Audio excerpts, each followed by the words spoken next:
All right, Spearhead. So I've been using this really old, beat up, and raggedy ass tent for way too long. I needed a new tent. I had to go shopping for one. I didn't know what to buy, so I spent a few days researching some stuff on Amazon, and this is what I came up with. Stand by.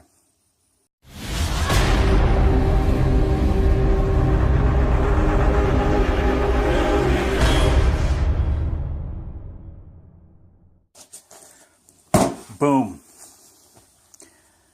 Ultralight one-man tent from a company called Luxe Tempo. Right there.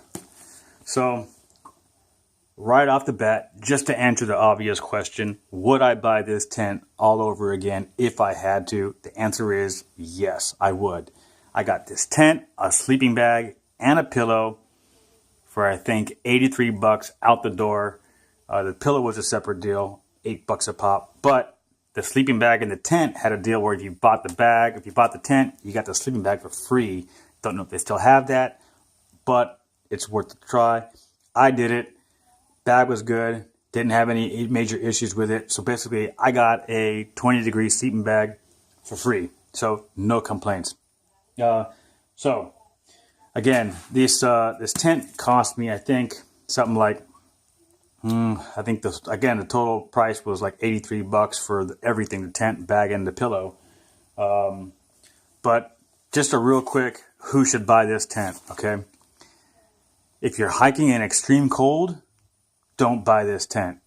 If you're hiking in extreme wind, don't buy this tent.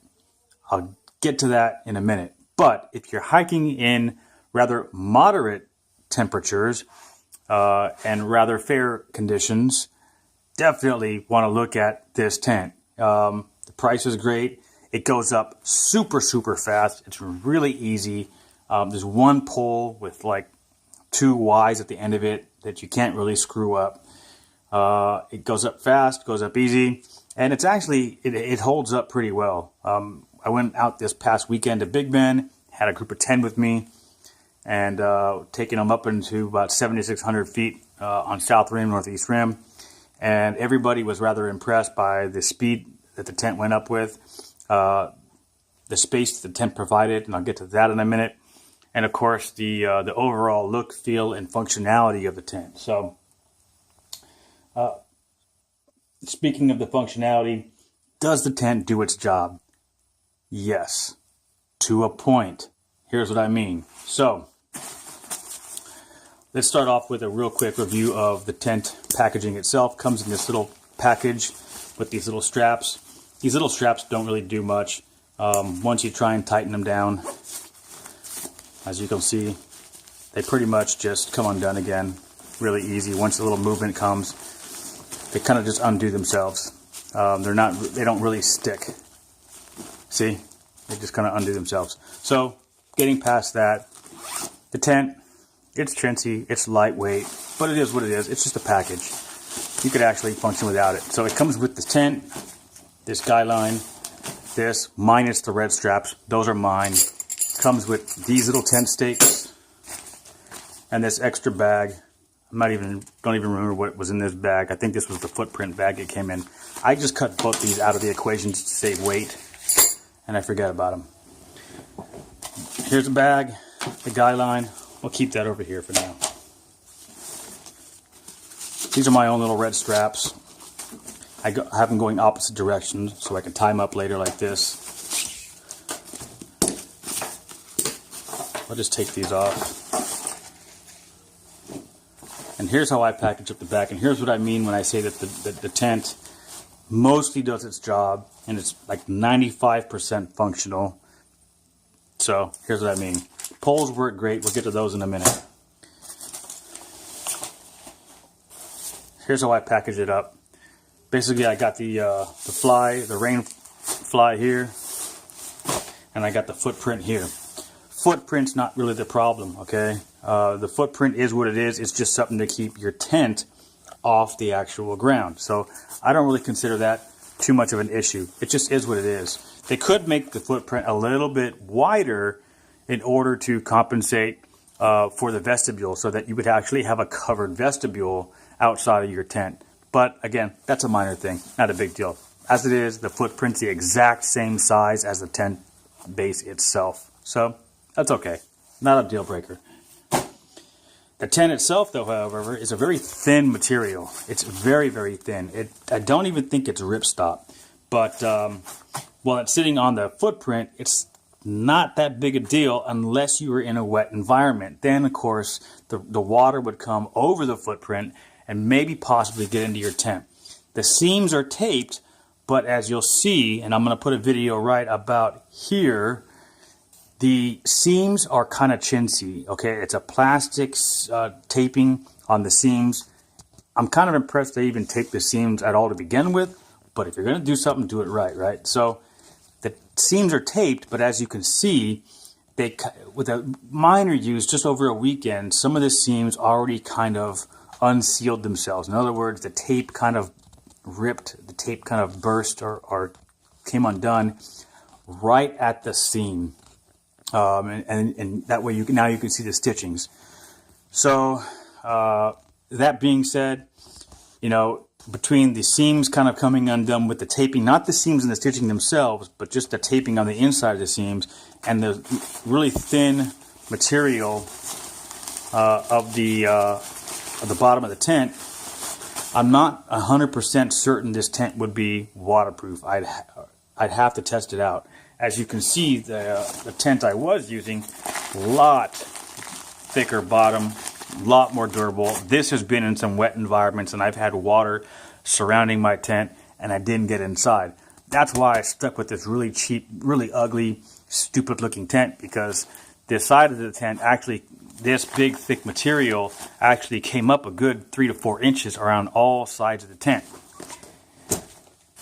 This tent doesn't really do that.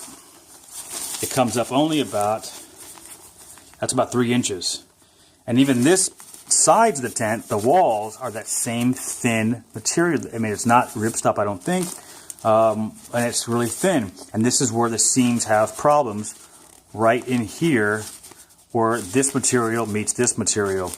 And that's where I experienced some of the tears, as you saw in that video. So, between the thin bottom, the thin sides, I'm not sure this tent is something you want to really take in some conditions where you're going to experience some inclement weather, like some rain. Even the wind becomes an issue in this tent, because the rain fly, as you'll see in the photos that I'm going to put right here, the rain fly doesn't come around on all sides down to the very bottom of the tent. It comes up about 3 to 4 inches almost on all sides of the tent. Even when it's buckled down and tightened, the rain fly still only comes up to about the edge of this mosquito netting, which leaves all this open, which means when the wind really kind of howls and kicks, the wind kind of comes underneath here and gets into this meshing, which means you're cold. Wind coming in your tent equals cold, right? So that's that. So the rain fly needs to be a little bit longer. That's why I say this tent would be great if you're camping in some warmer environments, some more temperate climates, because then you might want some wind coming into your tent just a little bit to kind of cool you off. It does have a real nice vent on the top of the tent, where you can kind of use the Velcro strap, and you'll see it when you look on Amazon. You'll see that little kind of vent thing where you take the flap and you use the Velcro to keep it open.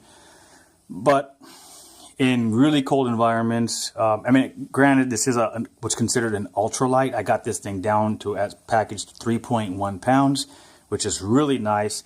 Let's be honest, I didn't freeze my balls off when I was in Big Bend, and it was about 33 degrees or so, 32 degrees. I didn't freeze my balls off, but I wasn't quite snug as a bug in a rug. You know what I mean? I wasn't warm. All through the night, I was kind of up here, readjusting there, trying to get warmer. You know, I wasn't quite as comfortable as I could have been had I had a tent that was a little more windproof. So, that being said, functionality, yes, it does what it's supposed to a certain extent, about 95% effective, in my opinion. The good thing about this tent, it does have some significant space for being a rather ultralight, what's considered an ultralight tent. and I'm going to put that video right here. Now, as you can see, I'm in the tent, I'm in my bag, and my backpack is to my right at my feet. And there's room for both my backpack and my feet. Now, I'm not a huge guy, but I'm not tiny either. I'm about 5'11", 5'11 and a half, and I weigh about 192 pounds. So to have myself in the tent with the bag to my right, as you can see, actually kind of was surprising. I didn't expect to have that much space, and I was rather comfortable. It didn't really bother me to have the pack in the tent with me. It actually worked out kind of nice because I had access to everything I needed without having to open up the tent and keeping my gear out in the vestibule. Vestibule was another thing. I had enough room in the vestibule, and that video is going to go right here. I had enough room in the vestibule to actually put my shoes on, tie my shoes up, and then basically that's about it. Just get up out of the vestibule. I didn't store anything in there, but it was nice to have that space to put my shoes on without having the wind hit me in the face, and having to put my shoes on inside my tent and get everything all dirty and whatnot. So I didn't keep my shoes in the vestibule. I kept my shoes right next to me on my pack, but I just put them on in the vestibule, and then once I got everything laced up, I just unzipped it and went outside. So it worked out pretty good. So basically, the ROI, the ROW on this deal, return on investment, return on weight. For return on investment, I feel I got a really good deal for being what it is. I got the tent, the free bag, pretty good deal. For the return on weight, 3.1 pounds for a tent that has aluminum poles, one-piece pole system. I might as well show you those right now. The one-piece pole system actually works out pretty good. And aluminum poles were kind of tough to find at this price point. Most tents I found in this price point were actually those fiberglass poles. So to have aluminum poles, it comes in basically one piece. All you got to do is here. Let's just do this. As you can see, both this side has this kind